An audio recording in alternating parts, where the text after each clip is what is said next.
In this video, I will show you how to switch back to the old Mail app on your iPhone running iOS 18. Many users have found the new Mail app to be different and not as easy to use. If you prefer the old version, I will guide you step by step on how to make the change. To get started, open up your Mail app from your home screen. Once inside the Mail app, look towards the top right corner of your screen. You'll notice 3 little dots. Tap on them. Here's where it gets interesting. You'll see that your current setting is likely set to Categories. This is part of the new design introduced in iOS 18.2.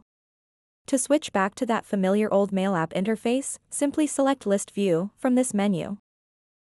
And just like that, you'll be greeted with the classic list view of your emails, no more confusion with categories. So that wraps up this tutorial. If you have any questions about this whole process, please let me know in the comments section below. And if this video helped you out, please give it a big thumbs up and subscribe to this channel for more tutorial videos like this one.